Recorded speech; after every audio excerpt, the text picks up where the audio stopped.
Welcome back to the channel, everyone, and disastrous news for Sir Keir Starmer and the Labour Party, and mixed news for Nigel Farage, the leader of the Reform Party, and Kemi Badenoch of the Tory Party.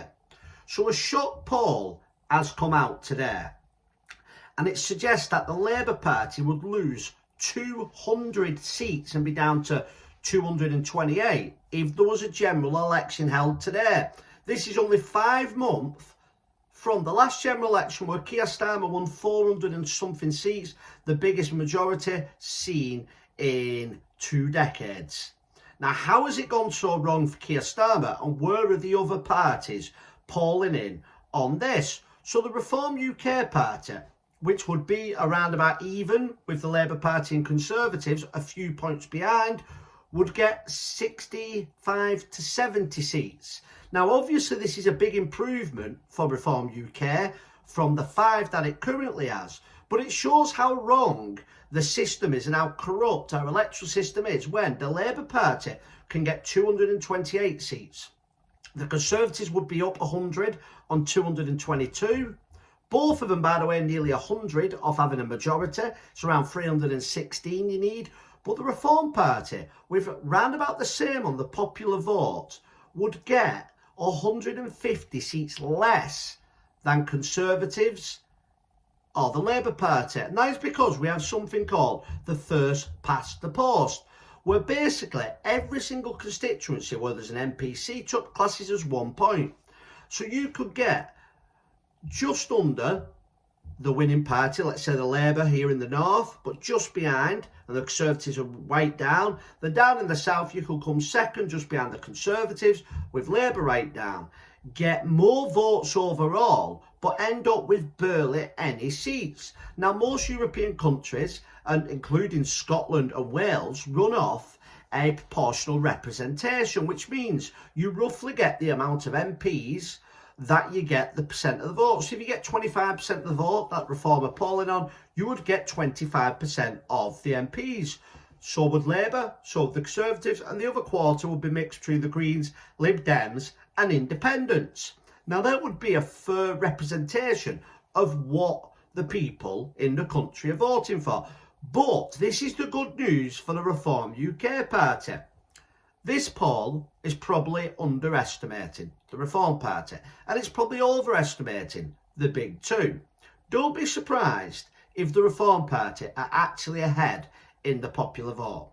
Now, in order to win the next general election, the Reform Party would need Labour and Conservatives to be a little bit lower, and they would need to rise to around about 35% of the vote. So they would actually only need to take a further 4 or 5% of Labour and Conservatives. At that point, they would reach 35%, with the other two parties about 21, 22%. At that point, they would beat the threshold and the system, which is the first past the post.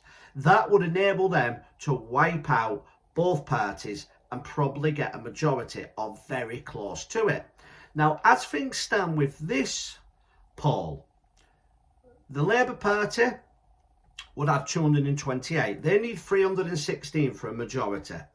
They would then rely on the 58 seats that the Liberal Democrats are to win, and probably the 37 that the SNP. They could maybe do it without the SNP. They would then form a left-wing coalition.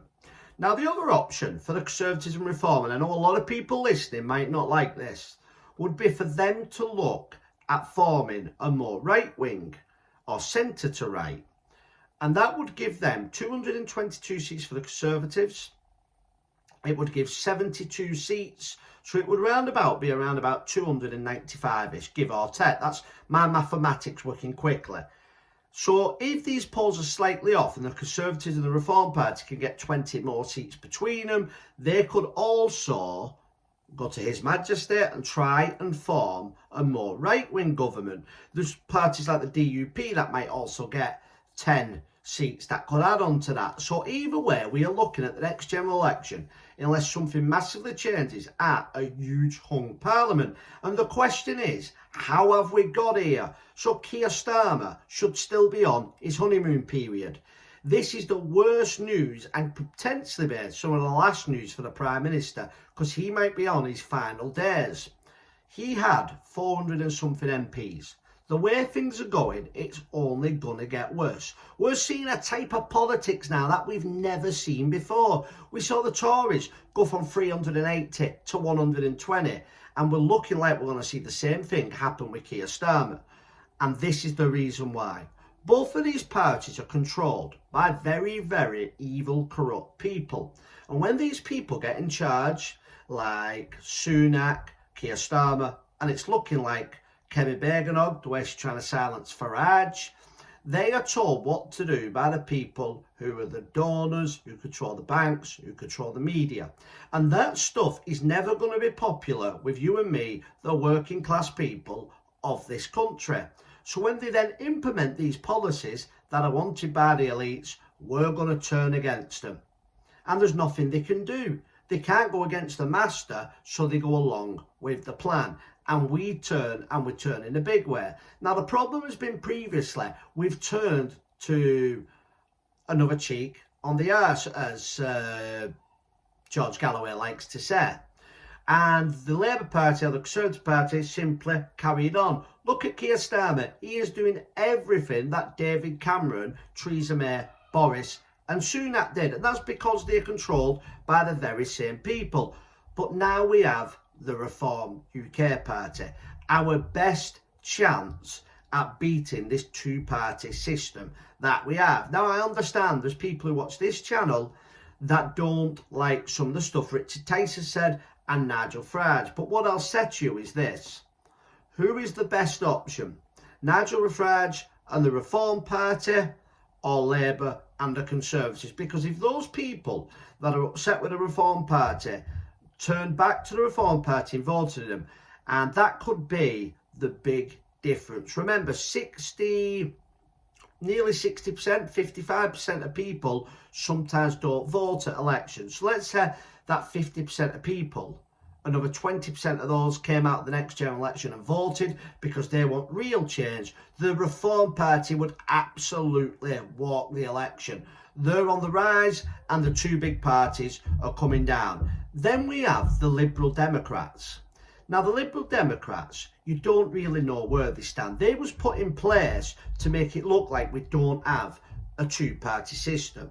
They will always go with the elitist pick for the general election. We saw that in 2010 when they forgot they was left-wing and jumped in bed with David Cameron. Since then, they've been more left than the Labour Party, so they're not the answer. The Green Party, one thing I will say for them, who were predicted to only get 2 seats again on this election, is they are an independent party. They are free thinkers, but the problem is they are far, far too far to the left. And with net zero, keep your eyes out, I've got a video on this coming, now costing £60 billion a year and breaking this economy and sending everyone's prices of energy up, you can't rely on the Green Party. So for me, this is good news, but it needs to get better and better for the Reform Party, because our last hope is 2029, a Farage government with Nigel Farage in number 10. Please like, share and subscribe to the channel. Help me get these videos out to more and more people and hopefully give them a different view on the politics we see in mainstream media. And I'll see you all on the next video.